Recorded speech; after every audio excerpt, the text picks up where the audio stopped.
Erokamano kuom medo keti Ramogi TV, piny owacho ma pacho ka geto gero ka luoko mula e kaunti ma Kakamega.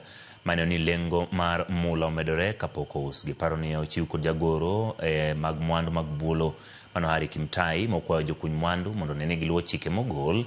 Kod nema ma kunyo mwandu go gino biro kelo medruok e ler mar alwora. Jagoro nolero ni olero weche gi limbe mare gwenge ma Ojami kar chung' od bura ma Teso South, kaunti ma Busia, kama itime nonro mag mula.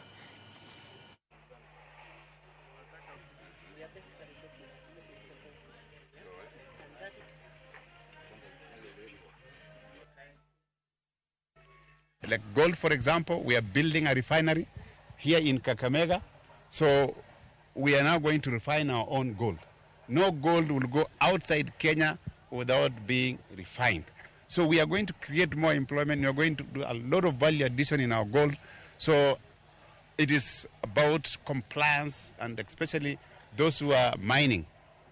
We've said declare what you have.